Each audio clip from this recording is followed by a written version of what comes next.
Mother's Day, fast approaching. We're going to learn how to arrange flowers like a pro. If you've seen her floral tutorials on Instagram, you know you're in for a real treat. She's been my teacher.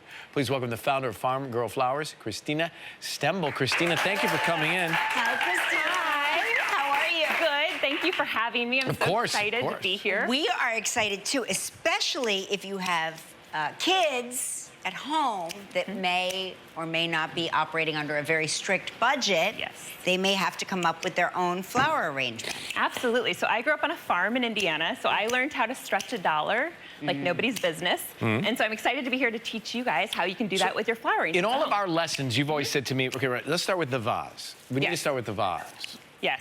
So we should start with the vase. The biggest mistake people make is they pick a vase that has way too big of an opening. Yep. So if you pick a vase with like an 8-inch opening, it's going to take hundreds of dollars to fill it. You don't need that. This is a standard 6x4, 4-inch opening. We're going to start with greens. So you can just take a piece like this that you're having fun with earlier here. It's a piece of ruscus. And we're going to do a simple S-curve design. That's eucalyptus, but you could use that too, Ryan. Tell me. Yes, but this one's the easiest one, but that you could do as well. You're just going to cut it at a 45-degree angle at the bottom. Okay. And you're going to, this one you're going to leave pretty tall, not that tall. You might want to take about 6 inches off that one. That's at right. the bottom or at the top. Cool. Well, listen. Then you're going to take off. Are we talking a man 6 inches or? Yeah, should we... yeah, exactly. Yeah, Okay, yeah, got exactly. You're just jokes, everybody.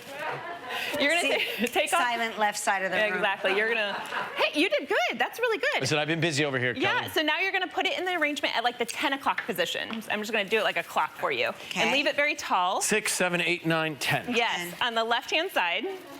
We're going to leave it tall on the left, and then you're going to take another piece, and you're going to put it on the right side, draping over, like this. Draping over. We're going to do an S-curve, so it's going to go like this, the arrangement. Yeah. And same 45-degree angle. Same 45-degree angle. That allows the stem to get more water and not sit flush with the bottom of the vase. Got it. I find this therapeutic. It really is. And so instead of a chicken wire, you're using the greens as the... Yes. The greens do two things. So if you lift up, you can kind of see they're crisscrossed like this.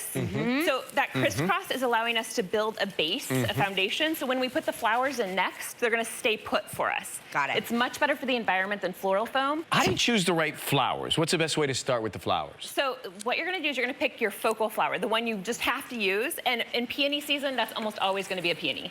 Which is those a are these. peony? These are They peonies. really are the most beautiful. They This is a are. peony? These are also the most expensive. Peony. Peony. Okay. And Yes. 92% of our customers, who are almost all women, chose this as their favorite flower. So when in doubt, choose And these a are peony. roses? Yes, those Yes. are roses, which are also great. But what we're going to do is we're going to pair the peonies with something that's more affordable than the peony. Otherwise, you would need 20 or 30 stems of peonies, but now you're only going to need 6 or 8 in your arrangement. So we're going to pair them with roses. So the first thing you're going to do is take 2 roses. In your Roses hand. are cheaper than peonies. Yes, roses are much cheaper than peonies. Take 2 in your hand or 3 like that. Okay, you're doing that not correctly. Let me show you. Now you are. Now it's staggered. You need them staggered like that. You don't want to pick them up like this. All right, it's not a where they're the same competition. height. You want to stagger them like this.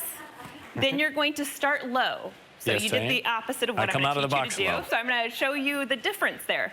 So you're going to kind of eyeball it with the vase, and you want the lowest flower to hit the very top of the vase. So very low in it. Okay. I'm going to do it on this side to show you, right here. And you're going to put it on the left-hand side.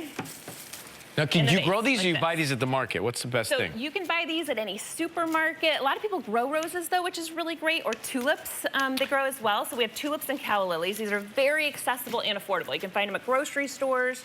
You can find them at Costco, all of those places. Okay. Peonies, you can't as much, but those are the ones we're going to splurge on, right? All right. Do the same thing with the calla lilies and the tulips. Take 2 at a time.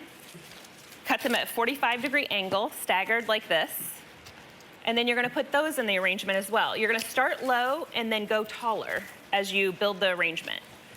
And you're going to mirror the same thing on the other side of the arrangement as well, because you don't want to leave that out. Beautiful.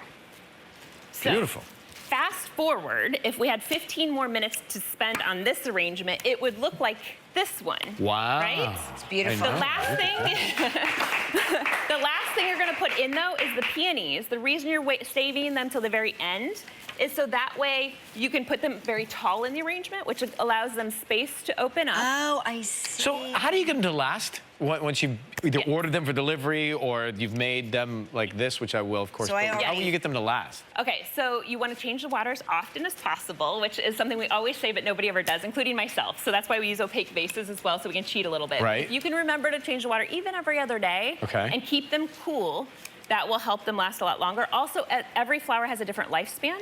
So you want to take out the flowers that expire, so that way they will not breed bacteria to the other ones and cause the whole arrangement to die. Perfect. But we have one more step. Okay, This yes. is the most exciting step. This is what makes The it card. a Farmgirl arrangement. No, that's the third one, but that's also right. very important. So good call on that one. The last step is, this looks great, right? Like you could give this to anybody and not be embarrassed, but what makes it really special is to add some textural bits to it. And you can forage in your backyard for these. Jasmine's like growing right now almost everywhere in the United States, so you could use that. Also, ranunculus are something that you can find at most, like grocery stores have them now. That's ranunculus. Yes, I have a lot of those. exactly. A So lot we of have those. two types. We have butterfly and we have the standard. Smells so good. So the last thing we're going to do that's going to turn this arrangement into this arrangement over here is add the bits to it. And that's really going to make it, like, give it the wow effect. Really beautiful. Kelly, will you recognize these if I send them to you? I will not. I will You pretend I've pretend never that they're seen brand them new? before. Okay, thank you, because I foraged. Thank you. Thank you, Christina. That was great. Christina, it smells these are terrific. great. The aroma.